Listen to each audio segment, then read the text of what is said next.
Bitcoin is arguably a medium of exchange because we know people use it, people spend it, but it's not used a lot as a medium of exchange. It's just a few kind of outlier cases. We have El Salvador now has the ability for anyone to do it, but I'm sure the numbers are pretty low. When you look at Bitcoin and you look at the lifestyle of a currency, where do you kind of see it? What are the optimistic things for you? Well, I think what Satoshi invented was basically the world's best ledger, right? So I think Darren Feinstein would call it triple entry bookkeeping. I think I was sat with John Pfeffer, and he said Wentz's orange pilled him on it. He said, money is a ledger and Bitcoin is the best ledger. Yes, that's the best way to describe it. Basically, I think the best way to describe money, it's either the most saleable good, which is the kind of the more commodity-oriented view of money. I think that's accurate. And another way to describe it is that it's ledgers. And usually ledgers correspond to commodity monies in history, but they don't have to, obviously in the current era.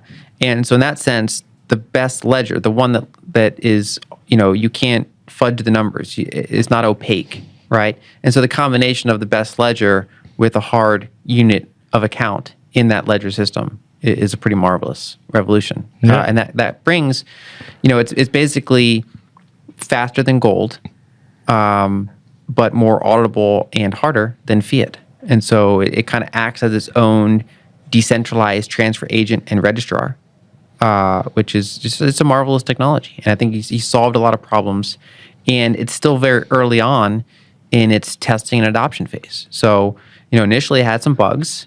Initially, cypherpunks were interested in it for what it could be. Then you started to see practical use cases of people getting deplatformed, where people want to buy things they're not supposed to. So for both good reasons and bad reasons, people solve this as permissionless, censorship-resistant medium of exchange. So actually pretty early on in its adoption cycle, it's a medium of exchange was right there from the beginning. Yes. But it's not optimized for everyone just to buy coffee with it around the world, 1 billion transactions a second or whatever. That's not what it's meant for. It's meant for that censorship-resistant money that's kind of everybody's backup money if you get deplatformed or if you need this in any way. And of course, we can build layers on top of it to also make it everyday money. But I think that's the biggest thing, that it basically gave everyone the ability to have one, portable money, so you can self-custody money and then even bring that globally, which is actually really hard to do with gold or cash or things like that. And the number two is that you can then do a transaction that is very hard to block. It seems neat, but I don't know how to price it. I didn't really fully get it, so I was always kind of like, I'm rooting for those guys, but I don't know. So only after multiple encounters with it did I kind of fully look into it and realize that there's something more here that I was missing. And you feel like there's not enough now focus on Lightning. We need to get a little bit more of attention to it. At least outside of the Bitcoin ecosystem. I think that there's still very little awareness of Lightning, how it works roughly, what it means.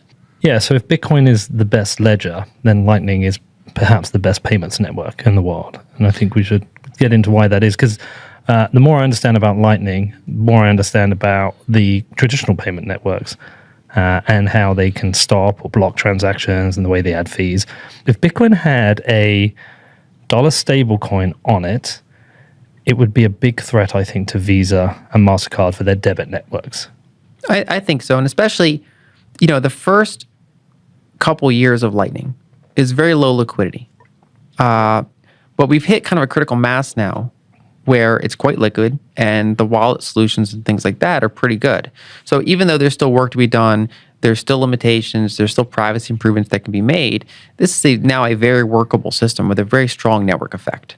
And most macro kind of institutional size entities will dismiss it or not even have heard of it because, total locked Bitcoin on it is, a little over 4,000 Bitcoin, which as of today is something like, $100 million. It's peanuts in the global scale.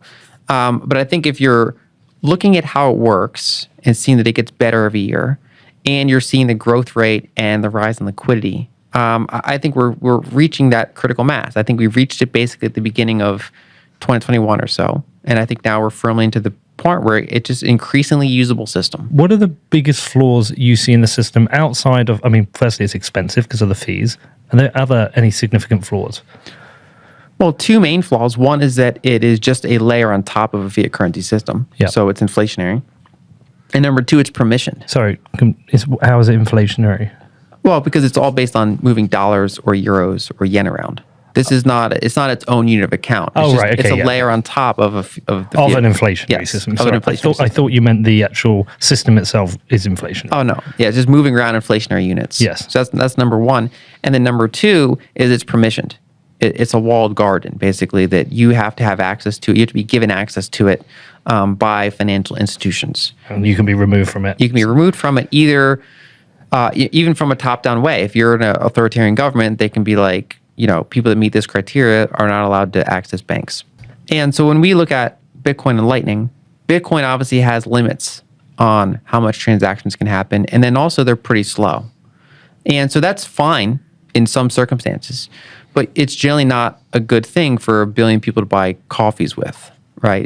There's not enough throughput, and if you're doing an in-person transaction, if they want to wait at least for confirmation time, they're going to be waiting for a while. Yeah, sorry, Roger Ver. It's just we're not going to be doing this on the base chain, but there are some important characteristics of the base chain that make Lightning work. We have to create the best, hardest money first for the layer on top. Yes, Lightning only works because the base chain works. Yeah. And so some of the initial designs of how to increase throughput were like, okay, we'll just add block size and block times. But then the problem is that individual nodes become so hard to run that you basically need to be a data center. You need enterprise grade bandwidth and storage to run a node. You basically turn into Visa, right? So if you increase that way, that's a problem. So the Bitcoin stack is instead gone vertical and said, look, we're going to keep the nodes small. Even if we try to change them, we can't, because you can't just push updates to users. They tried the whole block size war. And so you have small blocks, small bandwidth, limited number of transactions, which is actually similar in size to Fedwire's number of transactions. Yeah. It's very similar to size of Fedwire. But then on top of that, you can have an arbitrary number of different transactions. You could just use fully custodial ones. Like if you use Cash App and you want to send Bitcoin to someone else, you can do that.